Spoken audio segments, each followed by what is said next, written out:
Hi guys, you're welcome to my channel. My name is Banestine. If you're joining for the very first time, you're highly welcome. For my returning subscribers, I love you all guys. Thank you so much for your support. Today's video will be talking about challenges that people have faced when they apply for their child dependent visa.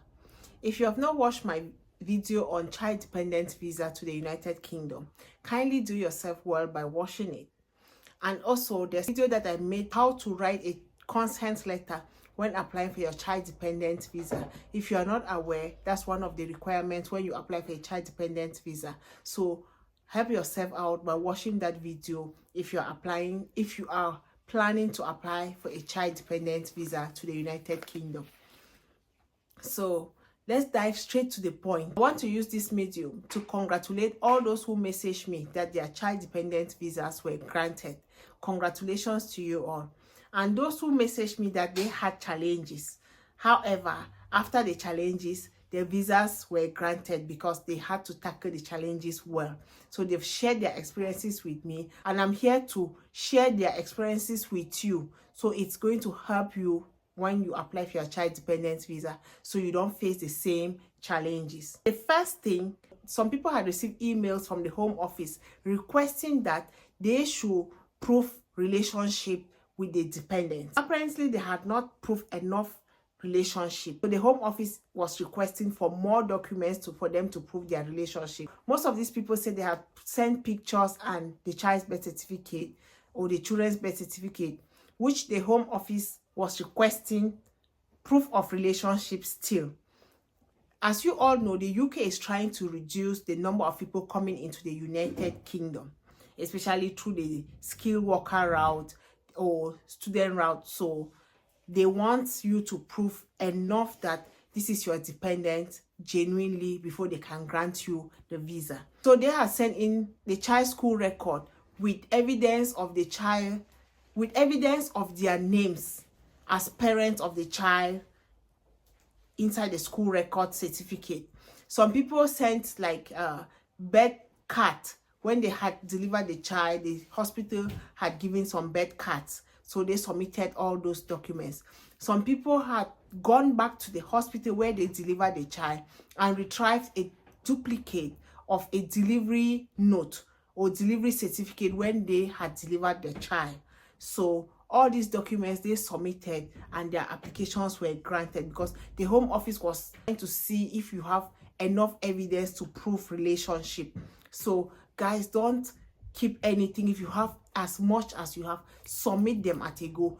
Some people also receive their own emails stating that they should explain the reason their child's birth certificate shows that the child was born on an earlier date and the child's birth certificate was done on a later date.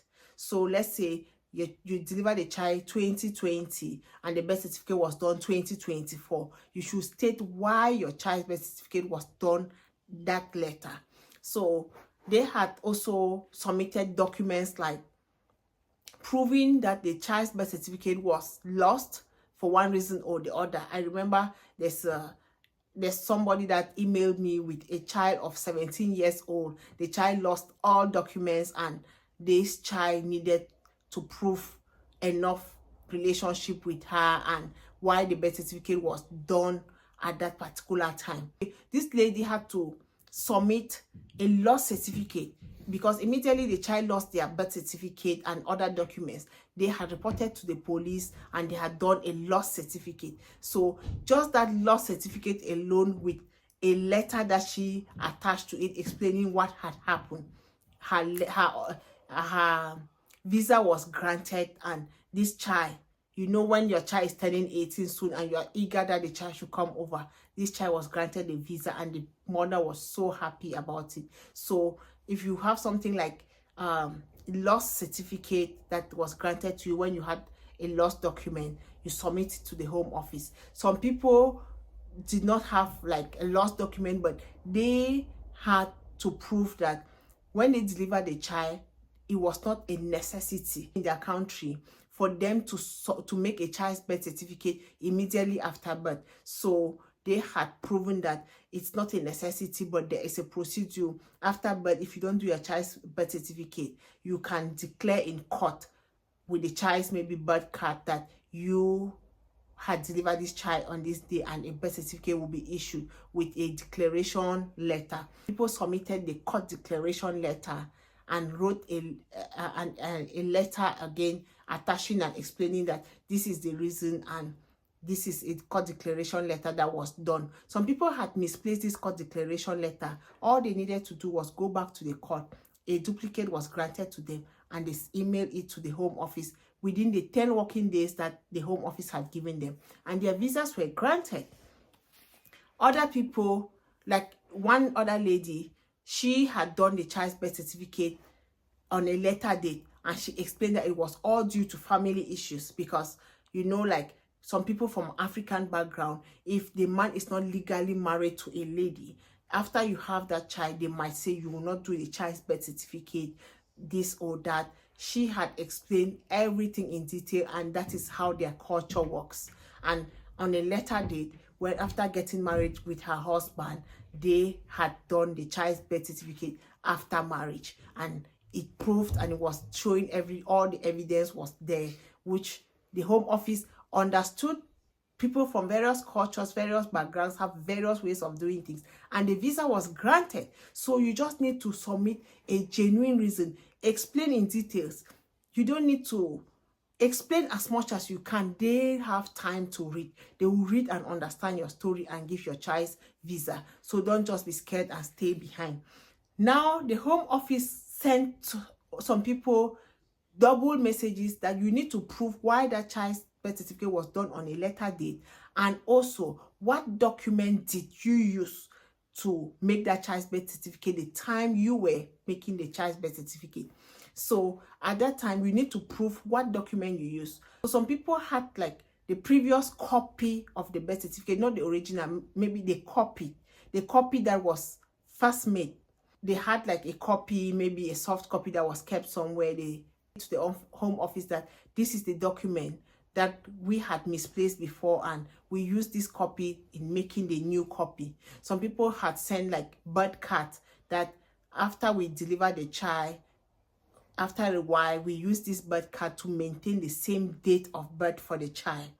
So all these documents counted to prove the document that they had used in making the child's new birth certificate. Some other people, they had like the child's school records for maybe preschool.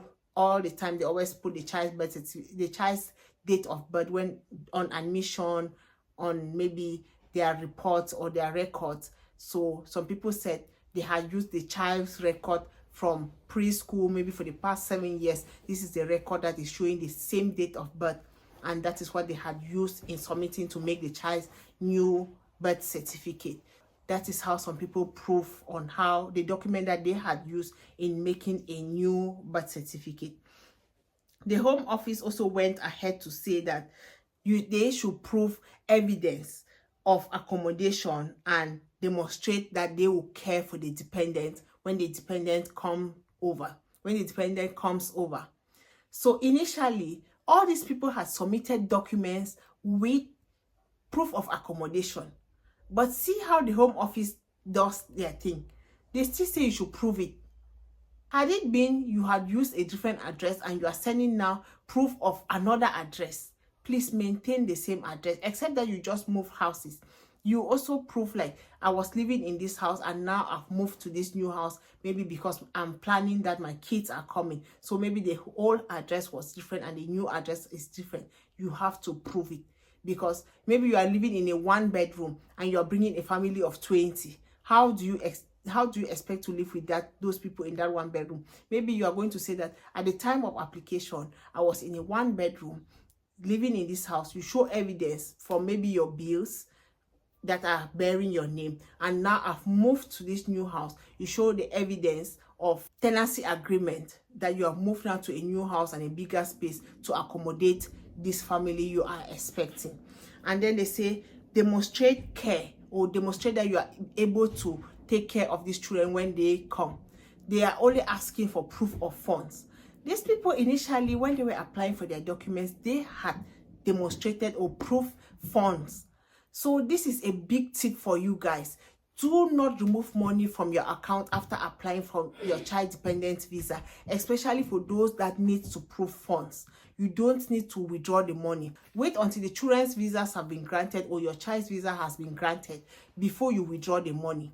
Because now, just imagine, after a week or two, they are now requesting you to prove funds again. If you have withdrawn the money, you have a bank statement that does not have enough funds. How do you expect to prove those funds? So keep the money. If you have this type of email from the Home Office, you make a new bank statement again stating that this money has been in your account, and that is what you expect to take care of your family with it when they come. For those who need to prove funds, these are the challenges that some people had faced, and they had tackled it so well and genuinely sent documents and explanations to the Home Office, and their visas were granted.